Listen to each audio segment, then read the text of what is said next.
look at the upper right corner, and you should see the GoToWebinar control panel.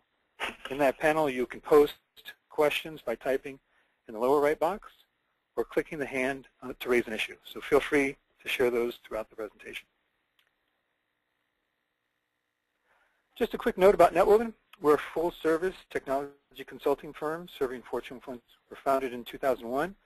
We've been lucky to recruit some of the great consultants from many industries and technology firms. We feel fortunate with many of these firms highlighted on the slides and on the call for your continued business. A quick highlight on our services. Netwoven has been leading new Office 365 deployments and hybrid solutions, as we'll discuss today. We've also been very involved in the growing field of big data visualization and integrated digital marketing. Some pretty cool tools are making these solutions possible to broader audiences. We hope we can help you too. We're also very fortunate to have a great partner join our presentation today. You probably know about BA Insight, closely with them on many projects. They're a software and services firm that can significantly improve the impact of your search-driven applications. Their BA Insight knowledge integration platform can really help provide quick time value to implementation for your search applications. They have many successful deployments at these and other global 5,000 firms. Just a quick highlight on the BA knowledge integration platform. It genuinely improves the end user searching with better visualization and interaction tools. Oh wait, wow. It adds high quality, consistent metadata that helps users unlock access to all enterprise accounts. Definitely worth trying their solutions in your search implementation. As promised, we want to thank those of you who registered early and are on the call today. But Connect Xbox 360 for them. Rashi, can you give me the name of the lucky winner?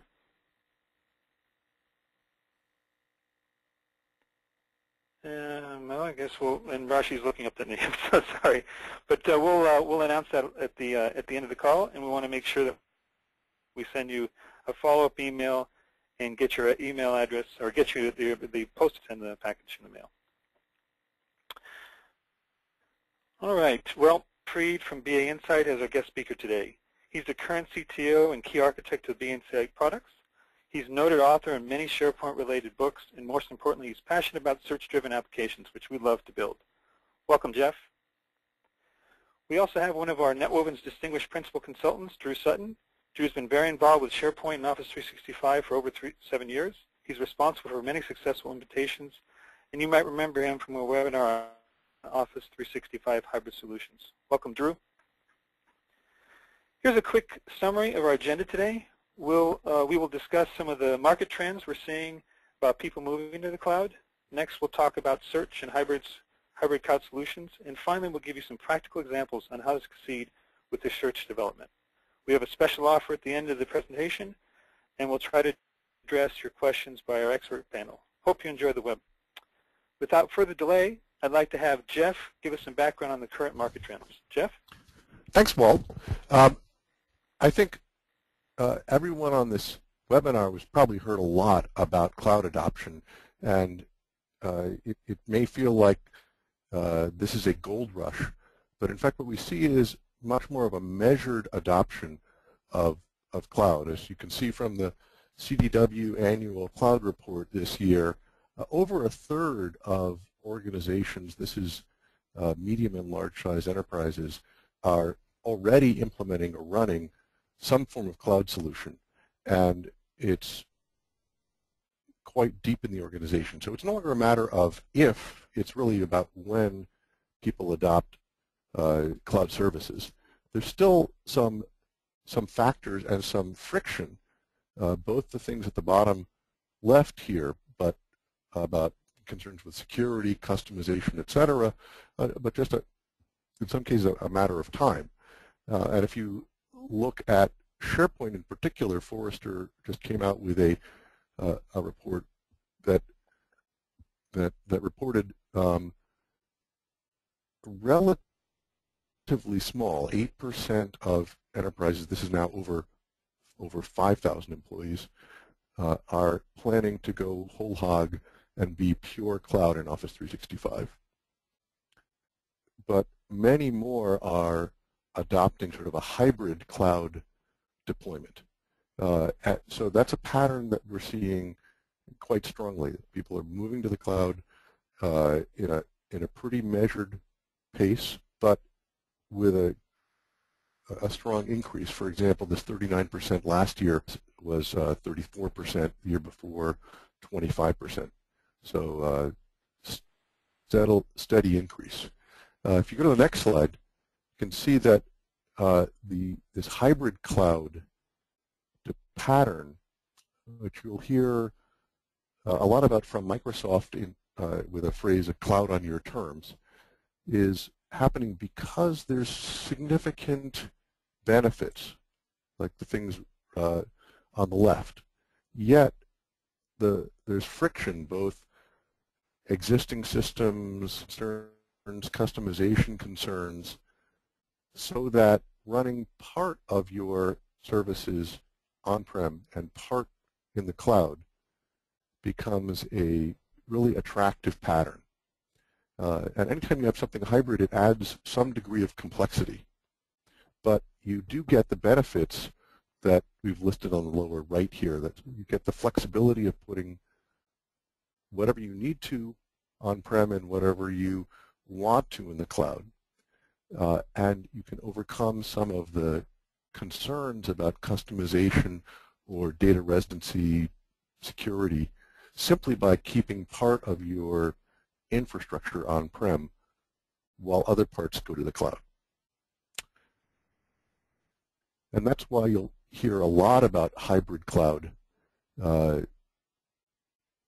already in the press, but increasingly this is a strong pattern.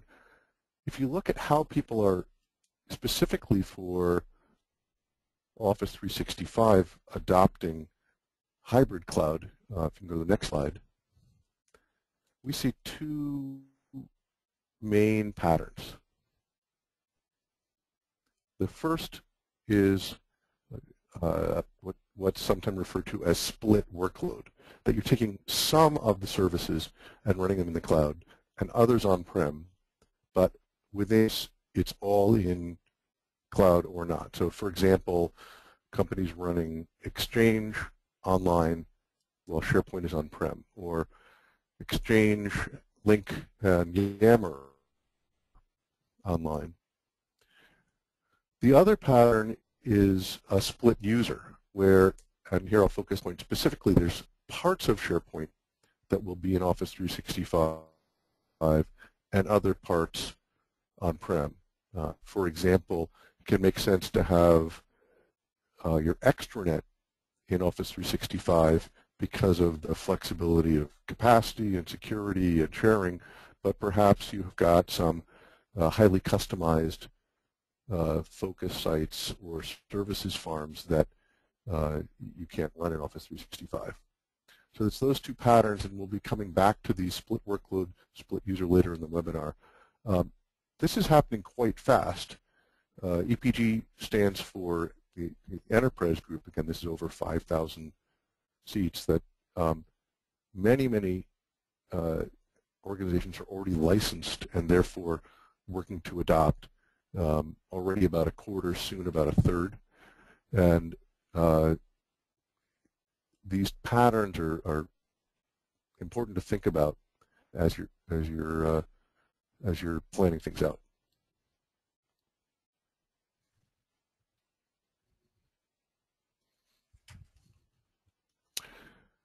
So now that you have a sense of these patterns and how people are adopting cloud, the question is, how does this, how does search relate to this?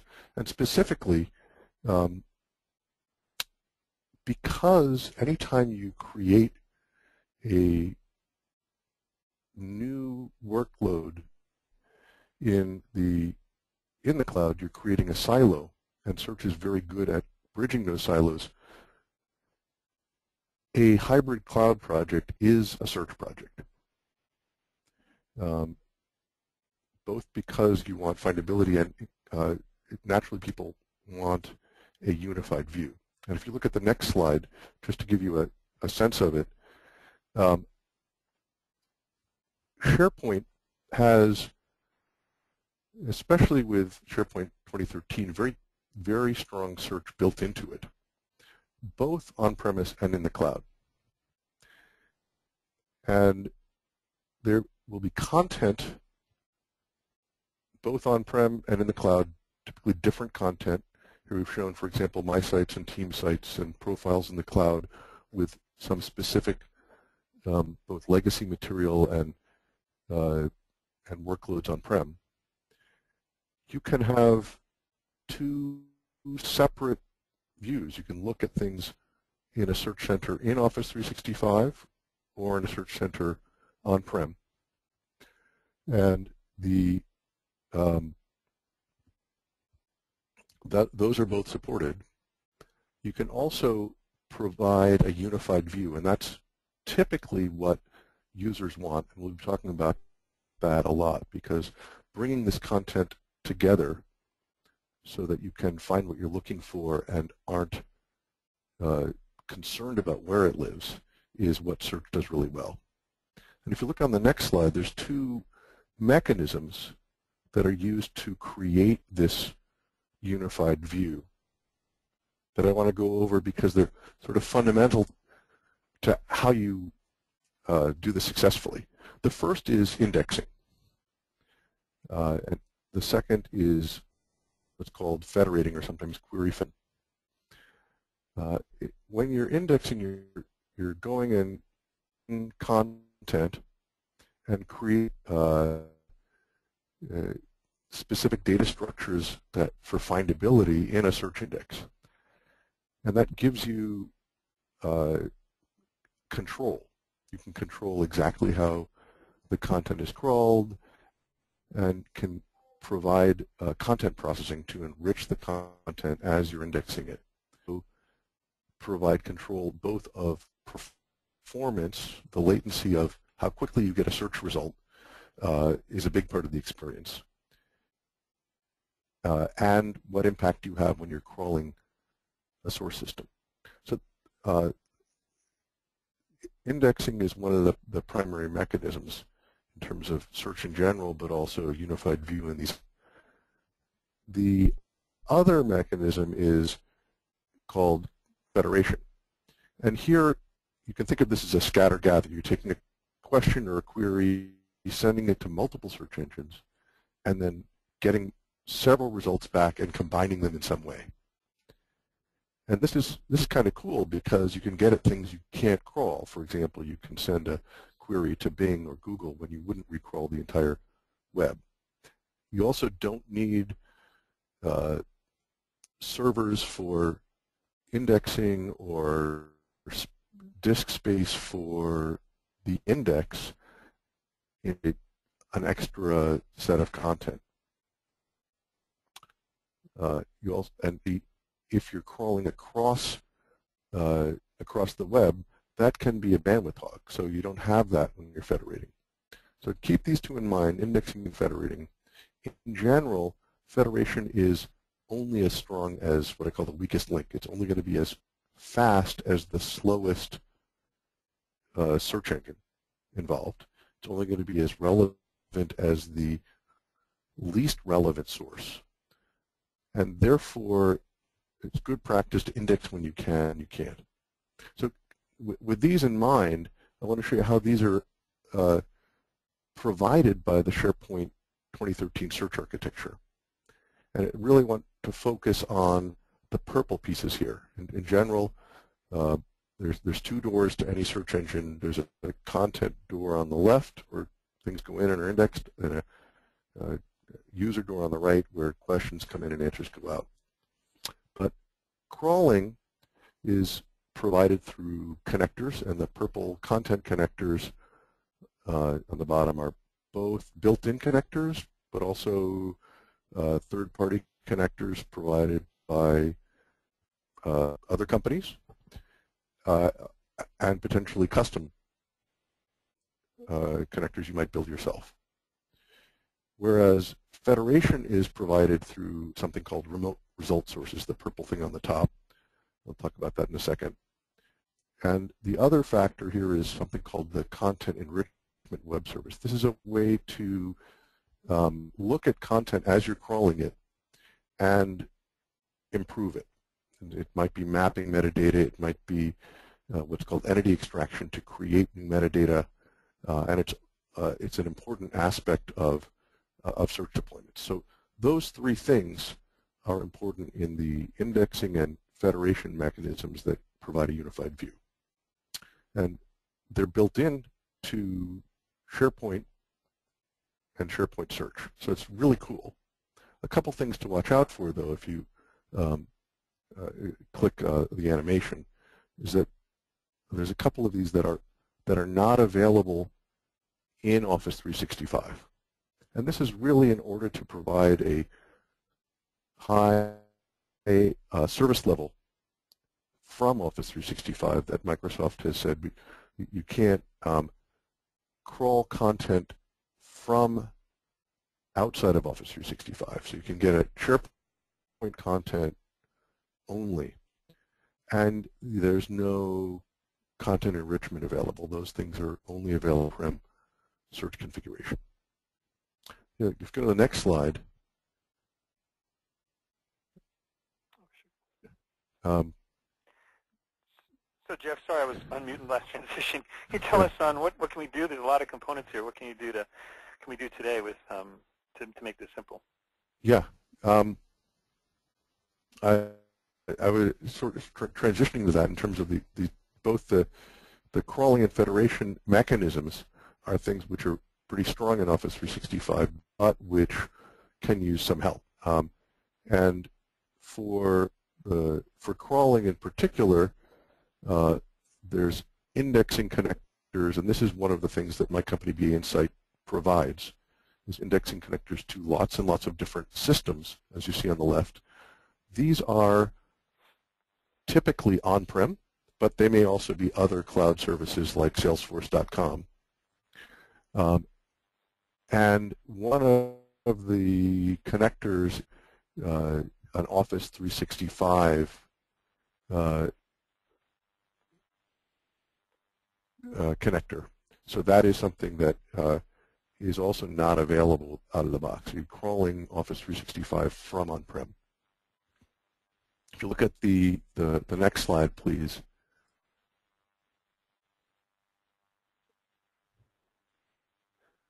We're now that of the indexing mechanism and the idea that connectors help you get at these sources so that you'll often have line of business source on-prem that you need to incorporate.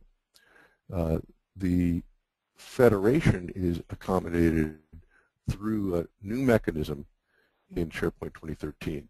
Some of this is, I call it changing the name in order to confuse the innocent. But what was previously the mechanism for scopes and the mechanism for federation is now in something that is called a remote result source. And those remote result sources are new. There's a SharePoint result source, a remote SharePoint result source, and that's going to be important because that's a way to get at things across multiple farms, including these hybrid configurations. OpenSearch is a protocol used by a lot of different search services, such as Bing, and it's sort of least common denominator. There's no refiners, for example, but it's still useful, and is to have Exchange, so you can literally search within Exchange and SharePoint at the same time, because Exchange 2013 has the same underlying search engine as SharePoint now. When you use this, you can control the way that it shows up in something called result blocks, and you see that on the right. Sections of the results from each source. So you'll get, for example, in a hybrid configuration, a set of results from Office 365 followed by a set of results from an on-prem farm. And that's a good way of providing a unified view we increasingly see people are looking for interleaving, and if you click onto the animation, there's just a couple things to look out for when you're using this mechanism set in the box. There isn't interleaving. These result blocks are results from each of the sources rather than seeing it sort of all together. And you get refiners only from one source rather than having them be combined. It also doesn't give you as much relevance control as you might like. So this is a great mechanism. It's new, and like many new things, has some limitations, which I've listed here. Okay. Jeff, sorry to interrupt, but you brought up a good point. I mean, it is new, and they're trying to try to create great result sets, but they do have those limitations. Any options for our users? Yeah, actually, funny you should ask. Because as a specialists in search and folks that follow this really closely, we've worked with Microsoft to provide, in particular, an interleaving federator that resolves the you described at the last slide. Both interleaving results as combining refiners, as well as creating some augmented metadata. So, for example, you can say, this stuff is from one place, this is from another place, and to the user, it's a seamless experience. So one thing on the next slide that's a prerequisite for any of the scenarios we described is identity. And part of signing up and provisioning for Office 365 is this identity federation. If you're using a hybrid configuration, you must have this identity integration. It's well Microsoft and well supported, but it's one of the things to plan for as you're setting up any configuration. And I've got a link there for more information. So let me summarize on the next slide. First of all, we see people adopting cloud not in a wild gold rush, but in a pretty deliberate and rapid pace, and hybrid adoption as a modality, either in split workload or split user fashions. There's two mechanisms for providing this unified view that people look for in hybrid environments. One is indexing, the other is federation, and there are some pros and cons. If you are indexing from, let's say, an on-prem farm indexing Office 365, that does require a third-party connector. With federation, you can use an out-of-the-box mechanism, or you can also use a partner product such as our federator, and that provides a really nice experience. I want to mention, I won't go into it on this webinar, but we are starting to get questions about cross-version scenarios. For example, you've got SharePoint 2010 on-prem and want to migrate that to 2013 at a deliberate pace. But in Office 365, you're always kept up to the latest release, so you have 2013. And that's also not supported out of the box in these scenarios. It's also something that we have solutions for. So now that you've got a sense of the mechanisms and the modalities, let me turn it back to Walt and Drew to talk about how this applies in real life and how you can be successful. Thanks, Jeff. Great overview and a lot of good products there that you highlighted. Hey, Drew, I know you're going to talk a little bit about how we can succeed with the search project. Drew? Yeah, thank you very much, Jeff and Walt. Appreciate that. Today, in our How to Succeed section of the presentation, we're going to be primarily focusing on the area of planning and defining your strategy. We're going to be discussing some of the details of how to select the appropriate pattern of adoption that Jeff just covered the gamut on, and make sure that we also are able to select the appropriate implementation option for our specific organization and our specific needs. There's some other topics that are also very integral to the success of your search implementation.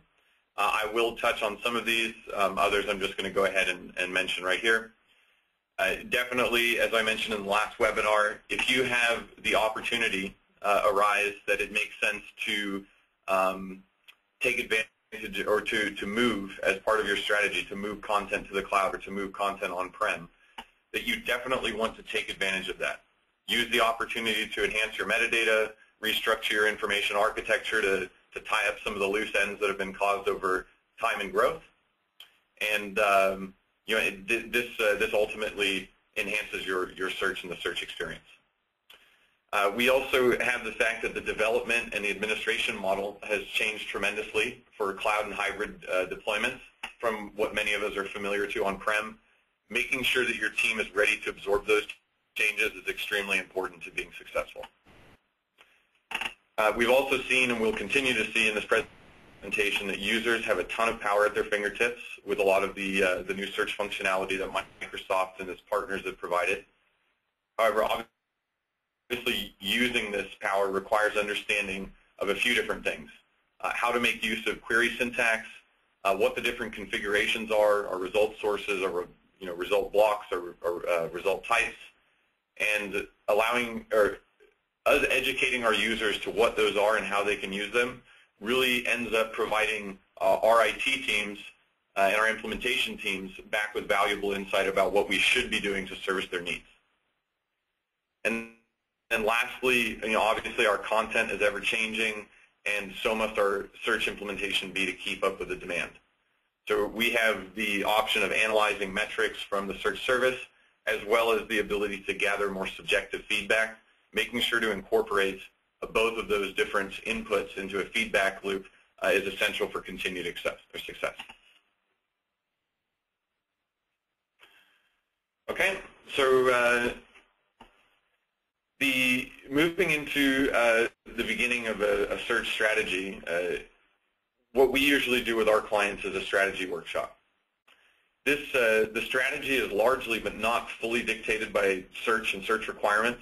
We have to keep into account the fact that this is a business productivity suite, so search is not everything. Even though search is our primary focus, we have to make sure that the pattern of adoptions that we choose, which Jeff went through previously, ties back to the features and limitations in the other workloads offered in the business productivity suite. So as we're able to understand the organization's current pattern of adoption in entering these strategy workshops, the next step is to weigh many of the key factors that help us decide whether that pattern of adoption is the correct one and whether it makes sense to potentially make a change. So we have a number of different factors mentioned here. I mean, obviously, licensing and operations cost is a very important factor. We need to make sense of whether continuing to pay for on-prem server licensing, gateway software, other such features make sense when we're already paying for Office 365 licenses for all of our users. We have to think about things like content and customizations that most every organization that's looking to move or to use the Office 365 cloud offering already has some flavor of SharePoint or Exchange on-premise. And so we need to think about how much content is there, how is it used, how complicated is the permissions model. All of those things feed into how much time and complexity goes into a migration if part of our strategy incorporates that. We've also got a number of different things, including customizations. Very much a majority of our teams and our clients that we've worked with, they're very familiar with some of the previous technology of creating a lot of server-side object model coded solutions. I think most of us are aware now that those don't work in the cloud. So being able to make sure to weigh the readiness of the team, the amount and the complexity of those configurations, making sure that rewriting or reworking those solutions into a cloud-supported is something that makes sense to do. So on the next slide here, I have a matrix. This is meant to provide some food for thought to weigh these options in the strategy session. We dive into these in detail in the workshops that we do. And obviously this list is not exhaustive. I also want to call out that as we see here, all of these do not have black and white answers, and specifically with the requirement for a unified view. The many shades of gray are really where all the important details hide. Although we can provide a unified view with all of the different options, there's many different nuances to the way that works. Thanks, Drew. Just a quick hit point. If there's questions, please provide them in the lower right-hand corner of the GoToWebinar. We'll try to answer them now or at the end of the webinar with our expert panel. And back to your presentation, Drew. There's a lot here to think about. I guess that's why people call you. Is there a way to simplify this content? Yeah, definitely, Walt. The concept of the unified view is really what a lot of these search implementations are striving towards. Now, I have a table available on the next slide here that talks about a matrix of different options. The top left option with crawling on-prem from on-prem is obviously outside of the kind of hybrid and cloud strategy, so we've grayed that out. We're not going to cover that today. And I've also hashed out the option of crawling on-prem content from Office 365. So Jeff touched on this earlier, but this is an option that's not available, for a number of reasons. And we're not going to be covering this today because it's not an option. So we will be focusing on the other three options in this matrix. Those are namely crawling Office 365 content from an on-prem search engine, crawling Office 365 content from Office 365 search engine, and federation. So with those three different categories, we actually afford ourselves 4 potential different solutions that are viable that we're seeing our clients uptaking. Solution number 1 is the all-cloud that we just talked about with housing the index in Office 365 as well as the content. Solution number 2 is that single index option with crawling Office 365 content from on-prem. And the single category that we talked about in the previous slide, which is really the federation option, actually breaks down into 2 different flavors. So we can federate, and we can view those federated results from an on-premise search center, or we can also federate the results and we can view those results from an Office 365 SharePoint Online search center. So there's, again, some pros and cons to both of those. I'm going to go ahead and dive into the details of each of these next. Yeah, great summary. I know there's a lot of detail here. Can we talk about each of them? Yeah, definitely. So the first all-cloud option that we have here, this is definitely our most simple option. Some of the feature set is limited here, but if you can work within some of the limited features, it really makes sense to to go ahead and move forward with this solution. So we'll be talking about some of the specific cases where having these on-prem solutions overcome some of these feature, I guess, deficits in this case. So our solution number 2 is crawling Office 365 from our search service. The main points to cover here, as Jeff mentioned, there are some bandwidth concerns.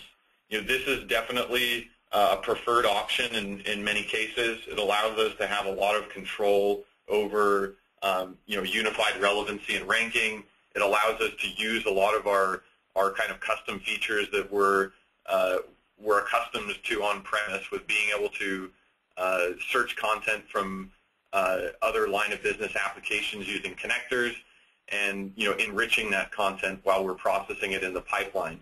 But because we do have to reach out across or outside of our network to get this content from Office 365, just do, as part of this strategy and planning session, an audit to make sure that your network bandwidth and that the cloud service providers offer the ability for you to be able to work with the content freshness that you're requiring. So our next option that we're going to go into here is the federation option.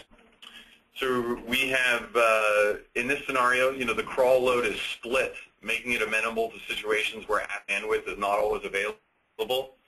So it's a cost factor, sometimes it's a remote location factor, but this really helps us to isolate that crawl load so that it's, Office 365 handles the Office 365 content, and on-prem search handles the on-prem. And like I mentioned before, we do have the two different flavors of being able to present this, one in the Office 365 Search Center and one in the on-prem Search Center. And a couple of features to really think about here where the federation option shines is that we're able to offer the unified search presentation without requiring the central index, all that extra bandwidth, and pulling everything into one location when that may not be an option. And also, one of the key factors that both BA Insight and Netwoven have seen with a number of our clients is that your organization's content is ruled by certain compliance regulation bodies, like the EU Data Model Clause or the Patriot Act, that if there's specific requirements for data needing to reside within certain country boundary, that sometimes the cloud offering does not support your needs to be able to be compliant in that case. And we're seeing certain organizations take advantage of federation to offer them the presentation advantages while still working with inside the regulations from these compliance rules. Okay, so the first option that we have here is the on-prem Search Center presentation option. This is a nice option because when we're presenting the information from on-prem, we don't have to worry about exposing any of our internal services. We know that the Office 365 service is available inherently on the internet, and we're able to access that. So there, with some of the features here, when we have the on-prem Search Center, we can make use of some great things like our longitude preview service. I think many of the people on the call are familiar with some of the nice added benefits from that. We're also able to make use of our refiners and show metadata from our on-prem content, but it actually is restricted to that on-prem content. And interleaving is not a supported option here. And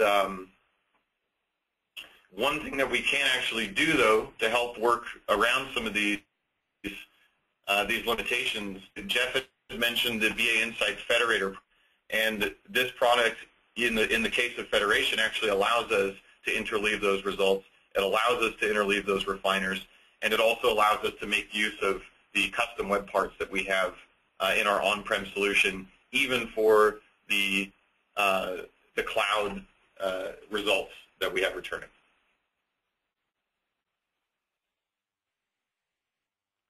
Okay, so for the line solution 4, we're again using federation, but we are working with the SharePoint Online Search Center. We have an extra kind of security requirement here that because we want the Cloud Search Center to be able to retrieve results from our on-prem search service, there's a requirement for a reverse proxy to be in place so that we can expose that service. We're not going to dive into this in too much detail, but there is a slide that will be issued with the deck. So if you're interested in this, you can review that and feel free to reach out if you have any more questions. Some of the features here, although we afford ourselves the option of having this online search center available externally because it's in Office 365, we do lose the ability to use our custom web parts on-prem. And again, we have the same federation limitations that I just mentioned previously.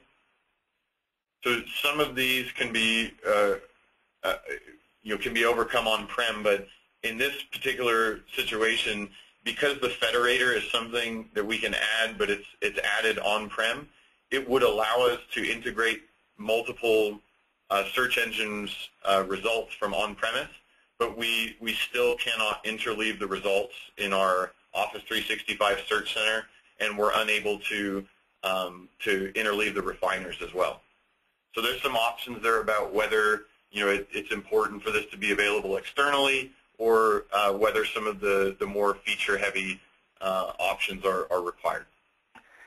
Thanks, Drew. And that's a pretty good overview of what's possible. Can you kind of give us what's predominantly what you're seeing in customer deployments? And we got about 10 minutes or so to cover that. Okay, yeah, definitely. So what we're primarily seeing right now is that the all-cloud option is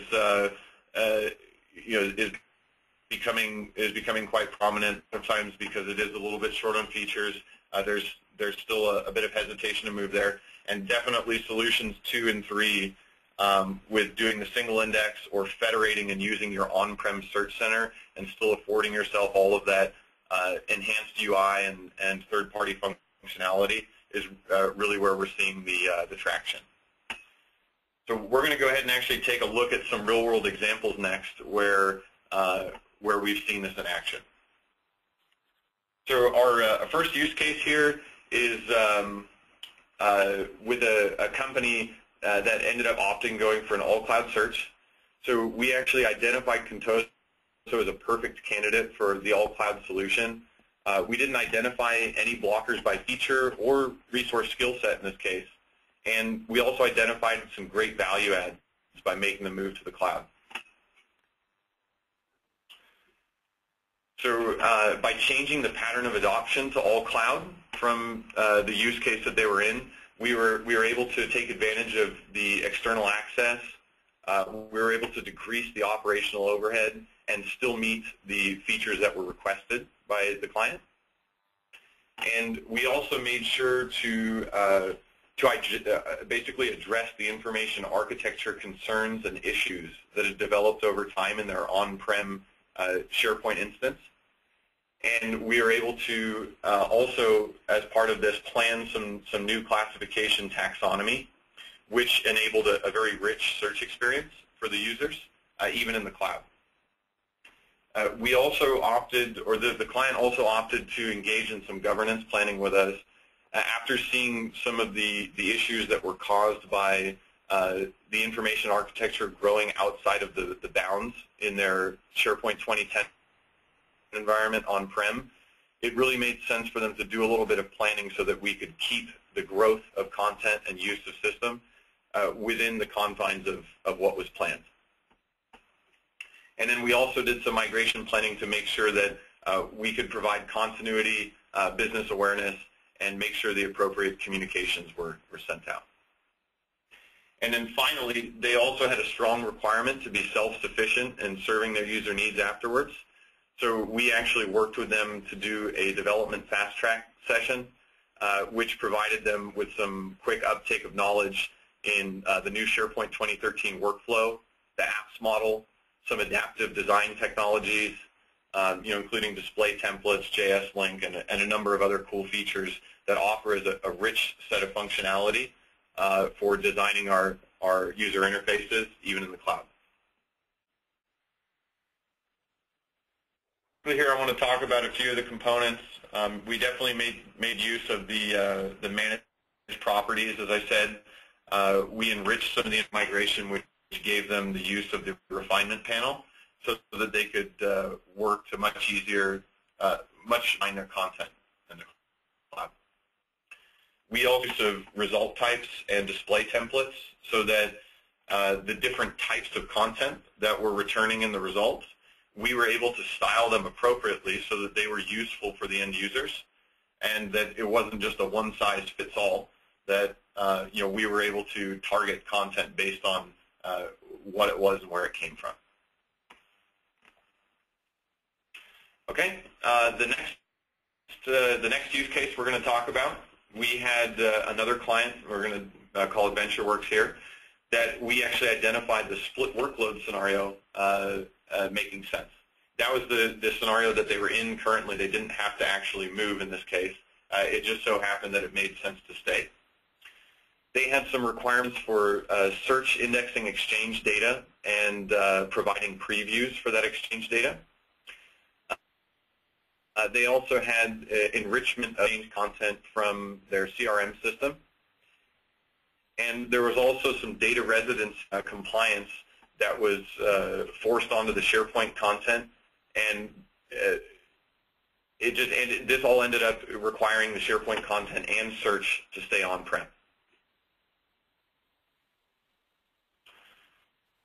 So with this particular case in the search strategy section, as I said, we were able to identify the pattern of adoption, and we were also able to work to identify that the appropriate solution for implementation was going to be the option number 2, which was our single index implementation.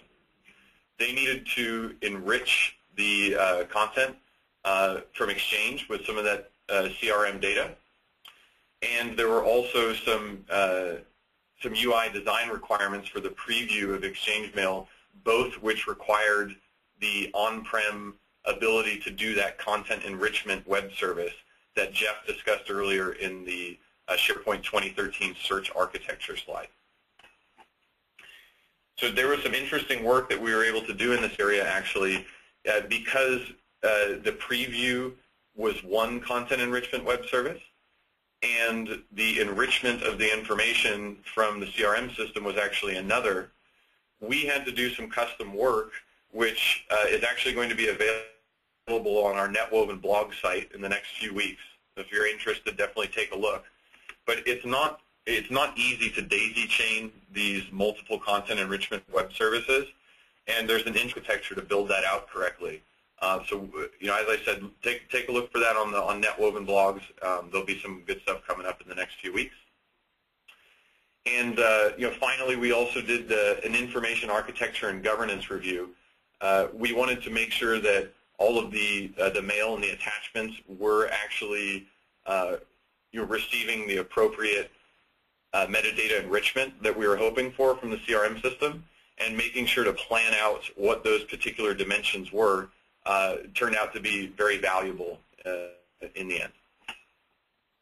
So just to take a quick glimpse at what was put together, again, we had content from Exchange. We also had content from SharePoint. Those were obviously interleaved because we had a single. We were able to provide and show different metadata from the content from the different sources. We were able to provide our previews using the longitude preview as we see in the hover panel on the right. And the metadata that we enriched from the CRM system was available through the refinement panel on the left. So the users were really able to drill down into the exact results that they wanted. Okay, so I'm going to go ahead and move into our last use case. AdventureWorks actually came back later with a different scenario, and it made sense for them to move to a split user pattern rather than the split workload pattern. Some high priority requirements came in from the C team to make the portal and collaboration portion of the intranet available outside of the network. And they were really looking to do this at a low cost while making sure that their customer 360 application was unaffected and still worked as it did currently. So in this particular scenario, we tried to be crafty in the strategy session to leverage and take advantage of some of the inherent features offered by cloud and on-prem solutions so that we could save some costs. So in this case, we opted, because they had a very well-defined information architecture and their content was quite, we opted to make a small investment in a migration tool and migrate that content to the cloud to make it available externally over, investing in purchasing and installing an access gateway. So obviously that's not always the case because many times the content's not clean, but in this case it made perfect sense to do that. We also decided to use federation over purchasing extra bandwidth. With the amount of content that was in the intranet, in the portal and collaboration areas, it was going to require the purchase of some extra bandwidth to be able to crawl that content without adversely affecting users. So we opted for federation. And then we also made use of search centers in both of the environments so that we could use different combinations of result sources to avoid the reverse proxy need. So just quickly to show what we did, we had a search center in the cloud, and this offered the ability to search that portal and collaboration content. It didn't need any of the extra features required on-prem, and it met the needs. And we also kept the Customer 360 Search Center on-prem, which had some of the more advanced UI capabilities.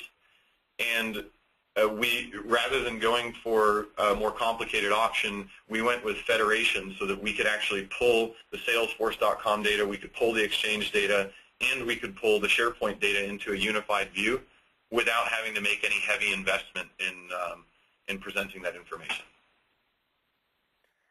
Great summary. What are the takeaways? Yeah, so just a few key takeaways. Obviously this is not straightforward. There's a lot of decisions to be made, and defining your search strategy is extremely important.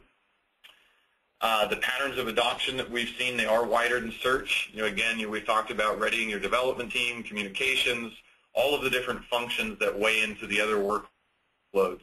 So we need to make sure that we weigh those into the business requirements to select the correct pattern of adoption.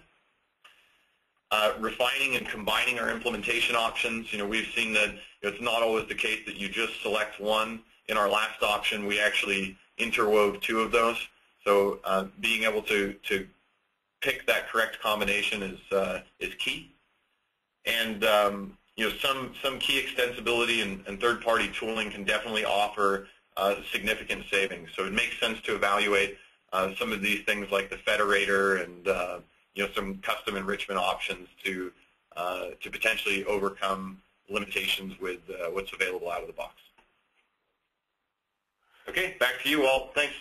Thanks, Drew. And a couple things. So we did cover quite a bit today. We're going to do a quick wrap-up and jump to the expert panel, so I'll try to make up some time here. Next slide. We're fortunate to work with BA Insights. They're going to be at SharePoint Conference as we will be. Jeff, you want to talk about those sessions? Sure. We have a number of speaking sessions, both in the technical program and on the partner pavilion. You can see them listed here, and they're focused on how to be successful with search-driven applications. We touch on the hybrid scenario in the Wednesday afternoon session, and of course you should come visit us at booth 1829. Thanks, and it's going to be exciting. I'm looking forward to being there with you. The last thing we have is a special offer. As you heard several times in the presentation from both presenters, the search strategy sessions are, and we honestly think that for us at least as being good consultants, spending time with you and your firm and trying to give you some value add, we think it's worth our investment, and we're trying to offer this at a lower cost. Obviously, we'll cover some of these areas highlighted in the back at the end, at the bottom of the slide. And if you go to the next slide, I'll just show you what you need to do. If anybody's interested in the special offer, all you need to do is just send a quick email to info@netwoven.com. Please just put Search 2014 in the subject line, and just include some of the name and contact information. And then we'll have one of our sales people give you a call and talk about how we can help you. Next slide. Can I get the next slide? Okay. And now, sorry, something happened. And now we have two winners. So the first winner from the Connect for Xbox 360, Gajana Pai from Lam Research is the winner for that one. I'm sorry I didn't have the name earlier. And then for the Surface 2, it's a really cool Surface 2. You guys have probably used it. We have Jimmy Mattingly for Omnicell. So we'll send a quick email to both of the winners. They're on the call today. And we'll let you know, we'll ask you for your mailing address. So congratulations, and we hope others will win the next time they join a webinar. Next slide. So we have the opportunity to have some of our experts. You have Drew and Jeff you've met already. Pankaj and Matt are joining. And I'm going to at least pose a couple of the questions that's come up and see if I can start the discussion. So one that came up, which I thought was, if I'm starting with on-premise only deployment of SharePoint 2013, what do I need to do to ensure I can evolve the search strategy to a hybrid solution? So Drew or Jeff, do you want to start? Yeah, I think it's a great question because it thinking ahead is always easier than, if you will, stumbling into it. There's some just very simple things you can do. I will say the first one is to look at using SharePoint 2013 search, especially because of these result source mechanisms. The cross-version stuff is certainly available, but you'll find that there's looking at that migration, if you haven't already done it, is a good step to be sure that you've got those mechanisms in place. The second really has to do with identity federation and having your security scheme mapped out, because you'll be doing a single sign-on approach using ADFS and SAML tokens with an identity service provider. And that's not a complex process, but it's really smooth if you've planned for it.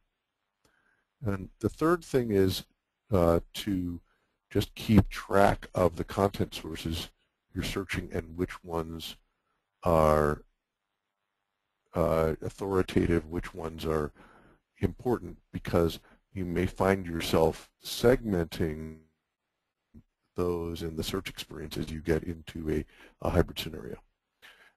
So that's a great question. I don't know, Drew, if you have anything to add to that. Yeah, just quickly to add, I know a lot of times that we allow the features to drive the actual architecture that we put in place. So, being aware of the fact that you can use display templates, you can use query rules, you can use result sources, and that all of those different implementation options are available in the cloud. If you can look to potentially leverage those to see if they meet your needs without having to do things like content enrichment web service and custom connectors, which obviously require you to go to the hybrid solution, I think that could be one way you prepare yourself for moving to the cloud. But a lot of times it's the other way around, that you do what you can to meet the needs of the business requirements, and when you're ready to uptake the cloud, if there are certain requirements that require you to keep part of that on-prem, that's just part of the architecture, and that's part of why hybrid is such a prominent solution now. Thanks, guys. We got a couple more questions, so we might go a little over time if people are willing to stay on. So two other questions that came in. One, when looking at, let's say, the BAI Federator, can you talk a little bit about how to make the decision when to provide a unified view versus maintaining rankings and relevance from the individual systems? Sure. I think there's two factors. The first is how many sources you have. Having individual result sets, I think, is rarely preferred, but it's manageable if you have two. If you have 10, it's manageable. So if you have a large number of different result sources, then you really are going to want to interleave. The second is really around the types of results. So I'd say think about the end user experience first and foremost. And that will lead you to how you want things segmented or interleaved. The interleaving really is possible. It's theoretically very, very tricky, but practically we found that it works well as long as each of the search systems involved is big enough. A couple 100,000 documents is usually enough, and is good enough, and that's certainly the case for Office 365 and SharePoint on-prem. Thanks, Steph. Drew, looks like you picked up this next question. We have a fast search for SP 2010 on-prem. Is there any good tools to migrate to SP 2013? Yeah, so that's actually a great question. There's not a lot of tooling available that allows you to do direct mapping, but we have actually done multiple engagements. Our VP of Engineering offshore is extremely passionate in this area, and is probably one of the leaders in understanding fast search. So we have actually done multiple engagements with moving some of the complex fast search components into SharePoint 2013. There's a lot of changes in the way the processing pipeline works, how much flexibility you have, how some of these components map over. So if there are some specific questions, I would say that we should definitely follow up on that question because we do have experience in multiple different situations doing exactly that. And Jeff, I'm not sure if you're familiar with anything, but I don't really think there's much tooling to be able to kind of automate that migration. I'm pretty sure that's usually more of an engagement than a tool. Yeah, you'll find guidance on TechNet in this area about migration, and there's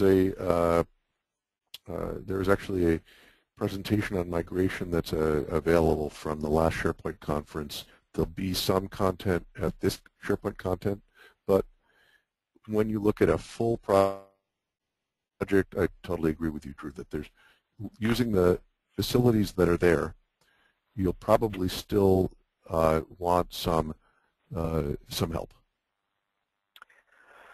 Well, good. Thank you guys for your contributions and time in the presentation. I don't have any open questions. Sorry, another quick question. May want to mention that SB 2013 change can be consumed by 2010. I guess it was a good clarifying question. And thank you, Daniel. That's right. One of the things I want to point out that's great about the 2013 architecture is that it's called Federation Services. Federation's a common word. That you can a 2013 search farm and a 2010 content farm, you can just consume search from that. So once you, for example, migrate from 2010 to 2013, you can do that in a search-first fashion. And that's nice because it helps you separate out a bunch of moving parts. Well, good. Thanks again, Jeff. Maybe the next slide. And that's the conclusion of our webinar today. Appreciate so many of you staying, and hopefully you got the answers to your questions and got some new ideas to help you with your search projects. One thing that we forgot to highlight here, but we are in partnership with others starting a Office 365 meetup in the Peninsula. And so you'll see that in the fall mail, but on March 13th, 2 weeks after the SharePoint conference, we'll share some of the things that we know about the upcoming year for Microsoft, as well as looking at some other partner projects. So it's March 13th on Thursday in Mountain View, 5:30 to 7:30. If you have any questions, feel free to reach out to us on our blog or an email, and we'll send up a follow-up mail with the slides so that you can see the slides in the recording. And we hope you have a great day. Thank you for participating. Thanks.